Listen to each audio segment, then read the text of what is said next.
Hello, आप देख रहे हैं सेल्फ ज्ञान और आज हम बात करेंगे कि इग्नू एमबीए के जैसे कि हम बात करते हैं कि सिनॉप्सिस है, प्रोजेक्ट है, तो दोनों के बीच में क्या डिफरेंस है। तो हम एक एक करके उसके बारे में बात करेंगे कि सिनॉप्सिस में और प्रोजेक्ट में क्या डिफरेंस है। सबसे पहली बात होती है कि सिनॉप्सिस जो होता है वो एक छोटा रूप होता है।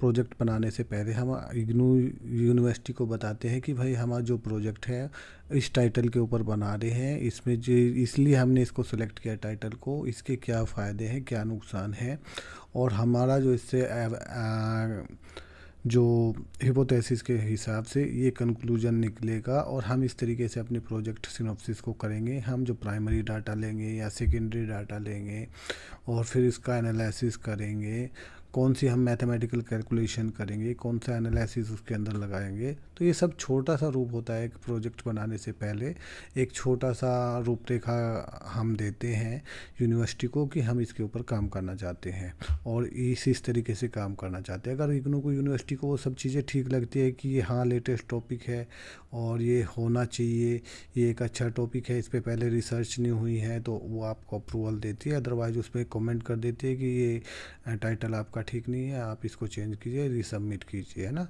तो अगर अप्रूवल हो जाता है तो फिर तो उसके बाद आप अपना प्रोजेक्ट रिपोर्ट बनाते हैं। ये छोटा रूप होता है लगभग 15-20 पेज का, और ये जो है लगभग 80 से 90 पेज के आसपास बनता है। तो ये होता है प्रोजेक्ट रिपोर्ट। ये डिटेल्ड है, ये फाइनल है। इसके अंदर हम सारी चीज़ें लिखते हैं, इंट्रोडक्शन भी लिखते हैं, लिटरेचर वगैरह लिखते हैं कि हमने कौन कौन सी लिटरेचर पढ़ के एनालिसिस किया जो हमारे प्रोजेक्ट से रिलेटेड है, उन सबको भी इसके अंदर इंक्लूड करना पड़ता है।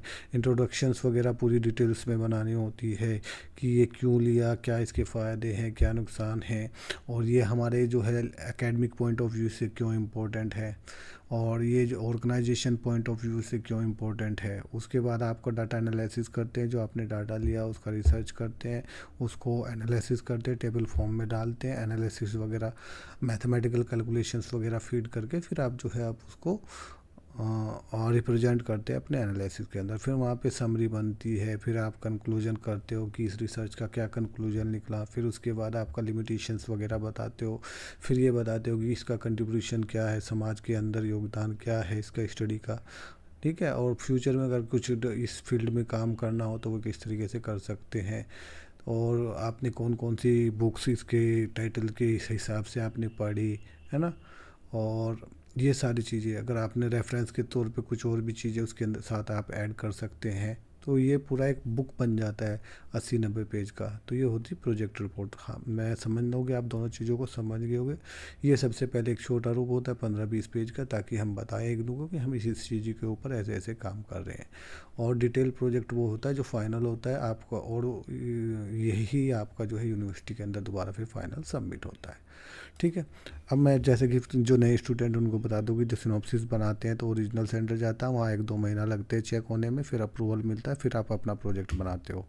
तो जिन्होंने सिनॉप्सिस सबमिट नहीं किया तो वो टाइम से सबमिट कर दे। अगर मार्च से पहले पहले सबमिट कर दोगे तो अप्रैल तक आपका अप्रूवल आ जाएगा, मई में आप अपना प्रोजेक्ट सबमिट कर देना। अदरवाइज़ फिर आप नेक्स्ट सेशन में जाओगे, अगस्त तक अपनी सिनॉप्सिस सबमिट करोगे, सितंबर अक्टूबर तक आपका अप्रूवल आएगा, नवंबर में अपना प्रोजेक्ट सबमिट करोगे, दिसंबर एग्जाम के साथ फरवरी 2027 में आपका रिजल्ट आएगा। तो काफ़ी लेट हो जाएगा, आपको टाइम से सबमिट करना है इन चीज़ों को। और अपने प्रोजेक्ट को बिल्कुल भी लाइटली नहीं लेना, अच्छे से बनाना और सबमिट करना है।